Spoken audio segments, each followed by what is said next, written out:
Thank you very much, John, for a very generous introduction. He's left out the most important thing. The most important thing is that I spent 10 years at Rhodes as a full-time student, which meant I took 5 years to get my BA, and the person I was engaged to at the time took 7 years to get his BSc. And I don't remember there being any pressure on us at all.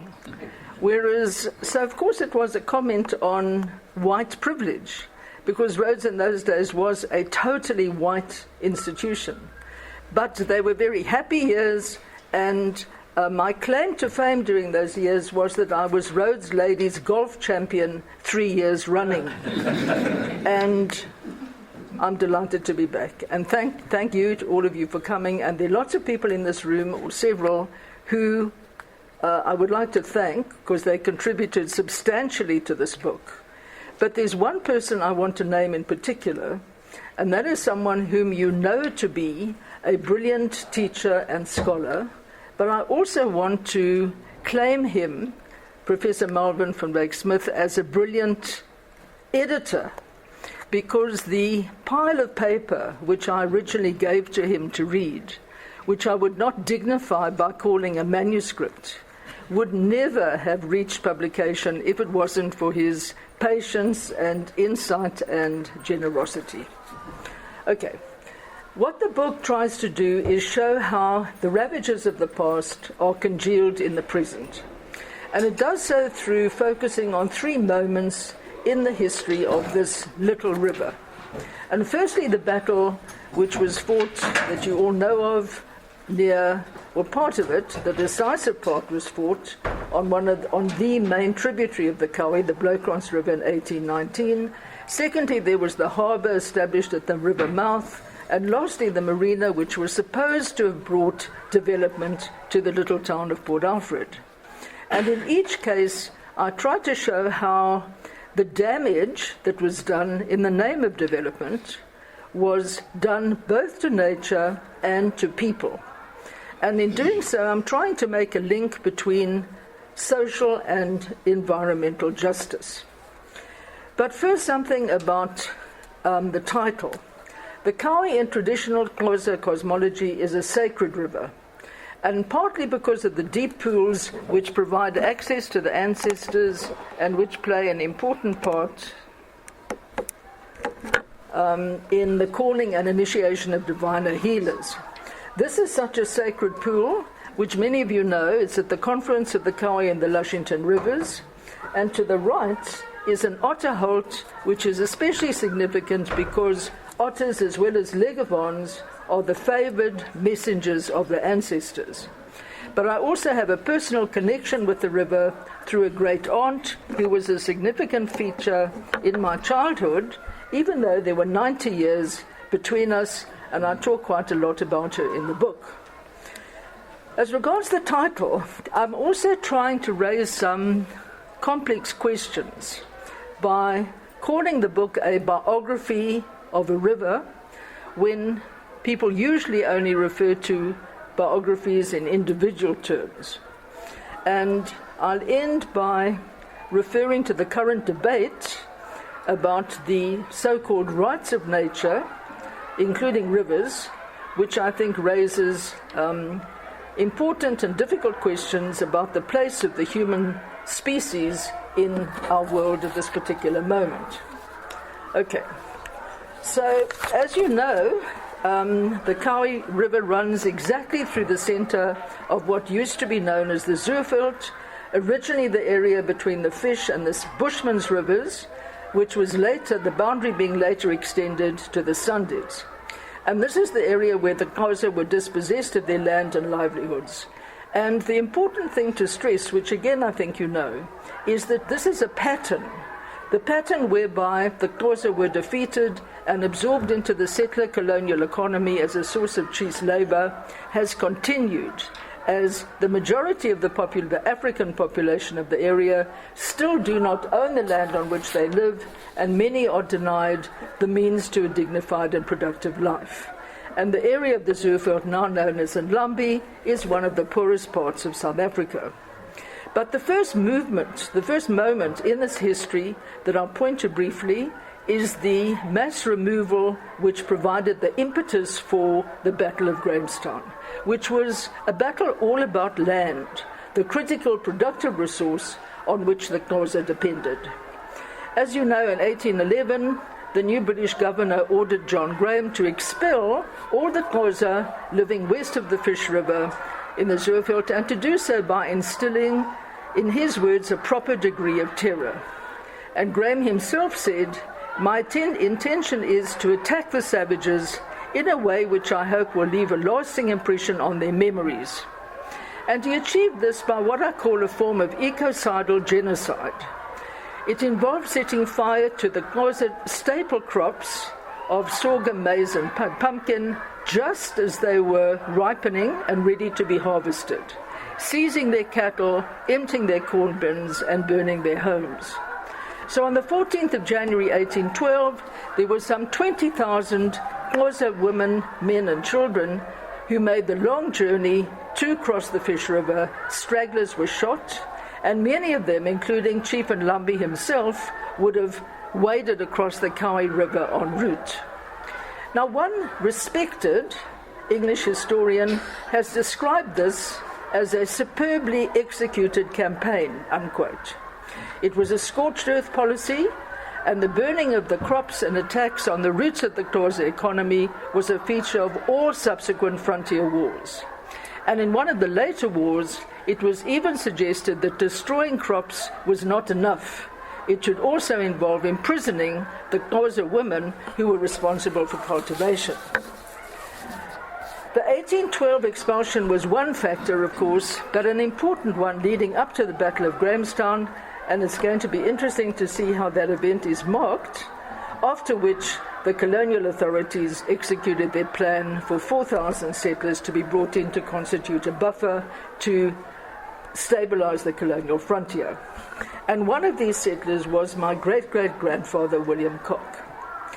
He developed a harbour at the mouth of the Kowie River, largely through convict labour, kept in appalling conditions, and he did so through a very radical process of blocking the natural river mouth, diverting it to the west, and canalising it, as was shown in this picture by Bowler painted in 1864. And that's another one of Bowler himself sketching, and Cock's house is seen up to the right. So Cock established a wholesale business in Grahamstown and acquired a fleet of 12 ships, which enabled him to extend his trading networks as far afield as Mauritius, St Helena and London. This is one of his little ships, which was sent to London in 1850 with a cargo of colonial produce. But the basis of his fortune were his contracts to supply the British military establishment with provisions. The growing number of soldiers on the eastern frontier meant a large and lucrative market for many different goods and services, and according to he's one of my favourite local settlers, Thomas Stubbs, the entire Grahamstown merchant class, of which Cock was a member, were war profiteers. In addition, Cock was involved in the colonial administration as a member of the Legislative Council and a warmonger in his promotion of violent colonial expansion. For example, in 1847, he convened a public meeting in which resolutions were unanimously passed expressing heartfelt approval of the governor's further annexation of Xhosa territory, amounting to all the land between the Khoikhoi and the Kowie Rivers. Cock also contributed to a new form of accumulation, which I'm calling settler capitalism. The Zuurveld was the crucible of settler colonialism, but what I try to argue in the book is that in the 30-year period between the British settlers' arrival in 1820 and 1850, this became connected to settler capitalism, which meant long before industrialization and the discovery of gold and diamonds, the process of primitive accumulation was occurring first in the Eastern Cape, driven by this local settler elite who were consolidating their own position at the expense of the indigenous people. So while the dispossession was driven by colonialism, there was a process of commoditization, meaning a process whereby land and labor became goods and services to be bought and sold, and this process of commoditization was driven by settler capitalism. And it meant the transformation of social relations into economic relations, subordinated to the logic of the market and the imperatives of profit. So the new social order which was created was very, very different. For example, while the Xhosa understood land as a productive communal resource jointly administered, settler capitalism redefined it as private property and the object of speculative activities. The settler elite promoted land speculation, buying up conquered Xhosa territory and establishing cattle and sheep farms, which became the basis of many settler fortunes. The new order also involved the establishment of financial institutions to acquire capital and promote investments. And many of these features of settler capitalism were exemplified in Cock's career. Now, this is a far cry from the dominant view of William Cock, at least in Lower Albany, with its many 1820 settler descendants who tend to idolize the courage and enterprise of the settler elite. And I personally was brought up to see William Cock as a heroic, visionary figure, especially by the colourful stories of Great Aunt Harriet, who grew up in his household. For example, on one occasion, the Xhosa tried to retrieve the cattle, and she told wonderful stories of helping to load the cannon, which was mounted on the roof of Cock's house. And I've worked out that she could only have been 2 or 3 years old at the time, so clearly many of her accounts, I now realize, were completely fanciful. The third moment in the history of the river that I want to point to is the marina. This was built on a 45-hectare piece of land near the mouth of the river, and I tracked down the advertisement calling for proposals to develop the area, in which the town clerk described it as, quote, the most valuable land in the town. It was acquired by Mr. Justice de Wet-Steyn in partnership with the Nationalist Party MP for the area, in a complicated arrangement described as a developmental initiative, not a financial arrangement. And I have to be very careful here. At the time, the chairperson of the Port Alfred Ratepayers Association made allegations about the 8 municipal councillors, 6 of whom were estate agents, who approved this arrangement. He was successfully sued for defamation. The construction amounts to an example of ecocide, meaning the destruction of an ecological system. It breached the estuary walls, destroyed a valuable wetland, locally and by the developer called a swamp. It damaged the tidal flow, leading to a fatal process of sedimentation or silting. It now requires regular dredging, which is a very drastic intervention in a natural ecosystem. This is what it looked like before the marina. The marina being the area to the left.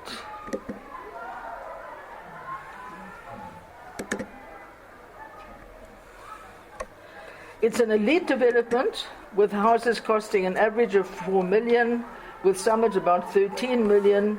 3/4 of them are holiday homes. So what I argue is that instead of development, urgently needed development, which addresses social needs, scarce municipal resources have been wasted in the privatization of a public asset. And furthermore, the fact that the Ndlambe municipality have assumed responsibility for the cost of dredging means the developers have also externalized environmental costs.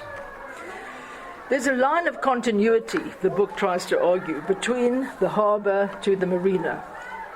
In an unplanned and very embarrassing encounter, while I was waiting to interview the marina manager, I was introduced to the developer, Mr. de Witwatersrand, who expressed admiration for my great-great-grandfather and stated, quote, "William Cock is the father of the marina. We could not have done it without him." I won't talk about how I felt about that. There are clearly parallels between the two men, as Cock was an exemplar of settler capitalism, just as de Witwatersrand exemplifies contemporary neoliberal capitalism. Both these major assaults on the integrity of the river have driven change in the name of development which has had devastating ecological consequences and largely benefited only an elite. Both developments illustrate different configurations of power. In the case of the harbour, the connections between the settler elite and the colonial authorities. In the case of the marina, a local power elite consisting of property developers, estate agents, government officials, and even some environmental authorities. This power elite has been deracialized but not contested. So with these assaults on, the question arises, is the Kowie River a strong brown god, as T.S. Eliot describes rivers? His poem reminds us what many seem to have forgotten, namely the vital role that rivers play as cleansers and renewers. All over the world, rivers have endured but not always survived, being dammed, domesticated, polluted, diverted, filled up, mapped and built over. De Witwatersrand is involved in further developments.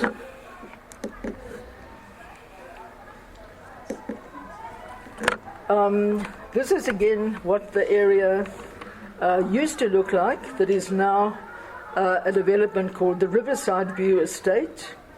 And this hill has been cleared of all its vegetation, and access to the riverbank has been blocked to the public. There's another marina planned for a particular part of, that's what it looks like now. And that's the same picture which I took specifically in terms, well, I got someone, a photographer, to take, in terms of how those euphorbia were placed. The other marina planned is for a beautiful area known as Centenary Park, to mark the naming of the little town of Port Alfred by Aunt Harriet in 1861, which was meant to have been done by Prince Alfred, who preferred to go elephant hunting. So, the red arrow indicates where this new development will take place. I'm not sure whether the Kowie River has the strength and resilience to resist all these attempts at domestication which the book describes. So what the book tries to do is show how the history of the river involves acknowledging the legacy and continuation of deep social and environmental injustice. And this is something that reflects a wider pattern. Today, 80% of our rivers are under threat. More than half of our wetlands have been destroyed, and it's very important to remember at the same time that over half of our population, 65% according to the latest figures, are living in poverty. And accelerating climate change and toxic pollution threatens the survival of all life forms. So, acknowledging our past and the intergenerational racialized privileges and damages it established and perpetuates is, I think, very necessary, especially at this time of intense contestation of the land issue. But that is only a starting point. All over the country there is a great upsurge of popular struggles which are connecting social and environmental issues.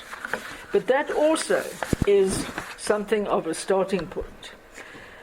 So I want to conclude by posing a larger and longer question, which relates to why I called this book a biography. Why a biography of a river when traditionally biographies are restricted to individuals?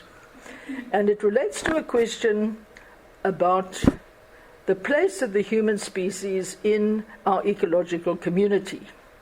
And it's a question that's been raised by many great thinkers, including Marx, Freud, and Darwin. And Darwin, who's one of my favorites, posed it this way. He said, and I'm reading from page 138, he said, "Why does humankind claim to be unique? Man in his arrogance thinks himself a great work. Why should we assume that consciousness is a uniquely human quality? It is our arrogance, it is our admiration of ourselves." And Freud talked about the vanity factor in the same terms. Now, how this relates to my argument is that this kind of thinking about people as part of an ecological community means decentering the human species, and instead thinking about, well, redefining our relationship to nature and thinking about how perhaps we have to provide rights for nature, particularly rivers. Because in most legal systems today, rivers have no rights at all. In legal language, they lack standing or the ability of a party to bring a lawsuit in court based on their stake in an outcome.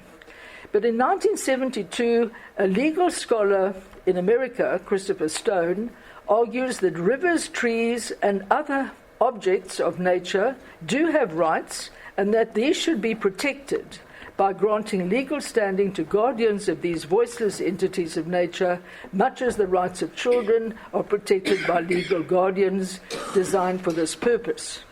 And the river, he wrote, is the living symbol of all the life it sustains or nourishes. The fish, aquatic insects, water ouzels, otter, deer, elk, bear, and all other animals, including man, who are dependent on it or who enjoy it for its sight, its sound, or its life. And recently in India, the High Court declared the Ganga and the Yamuna rivers, which are sacred to millions of Hindus, as living entities, bestowing on them the same legal rights as a person. And this decision followed after New Zealand's Whangunai River, again sacred to the Maori people, was first granted living entity status. So, I think we are at a critical moment in terms of the threats to our environment and how we see ourselves as superior and separate, or as integrated in one ecological community in which all forms of life are now at risk. And thanks very much for listening to me.